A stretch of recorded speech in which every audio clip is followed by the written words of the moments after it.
Sejarah haramnya babi dalam Islam memang menarik untuk dibahas. Hewan ini telah disebutkan beberapa kali dalam Al-Quran dan hadis sebagai hewan yang haram dikonsumsi. Meskipun demikian, menggali lebih dalam tentang sejarah haramnya babi sangat menarik. Pengetahuan ini dapat memperluas wawasan dan memberikan penjelasan yang bermanfaat. Tertarik mengetahui sejarah dan kisah diharamkannya babi beserta dalil-dalil yang menyertainya?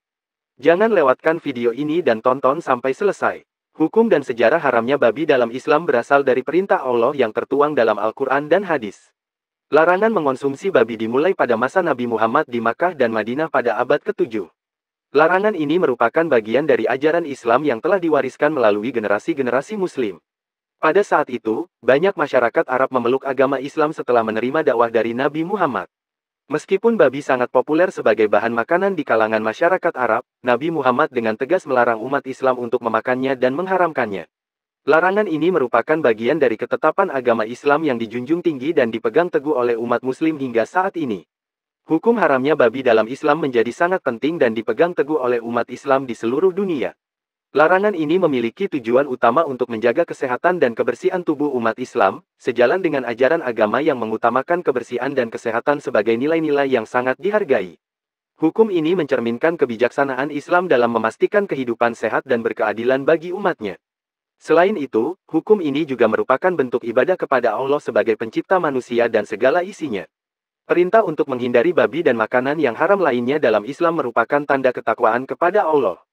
Dengan mematuhi perintah ini, umat Islam diharapkan dapat menjaga kesehatan fisik dan spiritualnya serta terhindar dari berbagai macam penyakit dan keburukan lainnya.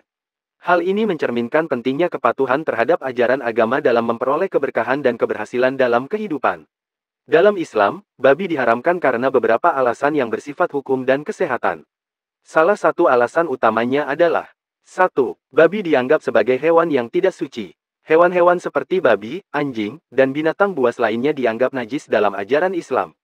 Oleh karena itu, babi tidak boleh dimakan atau disentuh oleh umat Muslim, sesuai dengan prinsip kebersihan dan kesucian dalam agama Islam. Larangan ini adalah bagian dari ajaran kebersihan fisik dan spiritual yang dijunjung tinggi dalam Islam. 2. Babi dapat menyebabkan berbagai macam penyakit. Babi dikenal sebagai hewan yang rentan terhadap berbagai macam penyakit, termasuk virus dan bakteri yang dapat menular ke manusia. Beberapa penyakit yang dapat ditularkan oleh babi antara lain flu babi, trichinosis, dan kolera. Oleh karena itu, menghindari konsumsi babi adalah langkah pencegahan untuk melindungi kesehatan manusia dari penyakit-penyakit yang dapat ditularkan oleh hewan tersebut. Larangan ini bertujuan untuk menjaga kesehatan dan keberlangsungan umat Muslim. Dalam Islam, babi diharamkan oleh Allah dan tidak hanya dagingnya, tetapi juga segala hal yang dihasilkan dari babi dianggap haram untuk manusia. Meskipun babi diharamkan, pertanyaan mengapa Allah menciptakan babi adalah pertanyaan yang melibatkan hikmah dan kebijaksanaannya. Menurut beberapa sumber dalam Islam, babi diciptakan sebagai bagian dari ujian untuk manusia. Seorang umat yang mampu menghindari segala hal yang berkaitan dengan babi, termasuk mengonsumsinya atau menggunakan hasil-hasilnya, menunjukkan ketakwaannya kepada Allah. Ketaatan manusia dalam menjauhi hal-hal yang diharamkan merupakan bentuk ujian dan pengujian keimanan serta ketakwaannya kepada Allah. Dengan mengikuti ajarannya, manusia diharapkan mendapatkan keberkahan dan kebahagiaan dalam kehidupannya. Kisah penciptaan babi, tikus, dan kucing merupakan bagian dari berbagai cerita dan literatur yang ada dalam tradisi Islam. Buku seperti Kisah Penciptaan dan Tokoh-tokoh Sepanjang Zaman, karya Syekh Muhammad bin Ahmad bin Iyas dapat menjadi sumber pengetahuan mengenai cerita-cerita ini. Dikisahkan juga pada masa Nabi Nuh, dalam kisah tersebut, bahtera Nabi Nuh yang juga diisi dengan berbagai macam hewan menjadi sangat kotor. Para umat yang berada di dalam bahtera itu kemudian melaporkan kondisi tersebut kepada Nabi Nuh. Setelah menerima wahyu dari Allah, Nabi Nuh dipercaya untuk memeras seekor gajah. Setelah mengikuti perintah tersebut, muncullah babi jantan dan babi betina. Babi-babi tersebut kemudian membersihkan kotoran-kotoran yang ada di dalam bahtera dan memakannya. Babi tersebut tiba-tiba bersin, dan dengan kehendak Allah, dari bersin tersebut menciptakan hewan tikus, baik jantan maupun betina. Tikus-tikus ini berkembang biak dengan cepat, dan kawanan tikus itu mulai menggigit dan merusak kayu-kayu di dalam bahtera. Para umat yang mengetahui kejadian tersebut kembali melaporkannya kepada Nabi Nuh. Dari situ, Nuh kemudian menggunakan kawanan kucing untuk memburu tikus-tikus tersebut. Sejak saat itu, hingga kini, tikus dan kucing dianggap bermusuhan. Larangan Allah terhadap mengonsumsi babi jelas ditegaskan dalam Al-Quran Surah Al-Maidah ayat 3.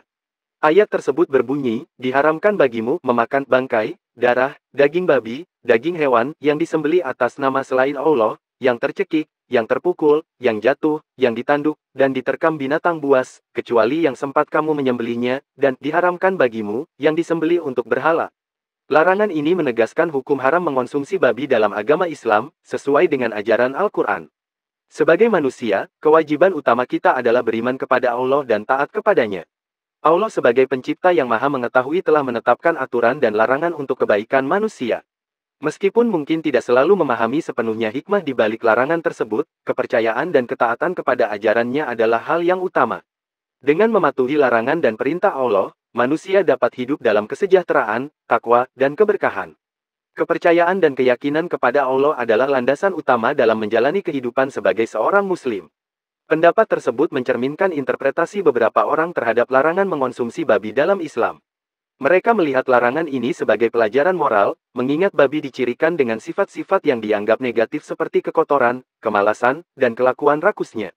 Dalam perspektif ini, larangan mengonsumsi babi mengajarkan umat manusia untuk menjauhi sifat-sifat tersebut dan hidup dalam kebersihan, kedisiplinan, dan penuh kesadaran terhadap kebersihan fisik dan moral. Namun, penting untuk diingat bahwa interpretasi terhadap larangan ini dapat bervariasi dan dapat memiliki makna yang lebih mendalam dalam konteks ajaran dan hikmah Islam. Setiap orang dapat memahami pesan moral dan pelajaran yang berbeda dari larangan-larangan agama sesuai dengan pemahaman dan keyakinannya masing-masing.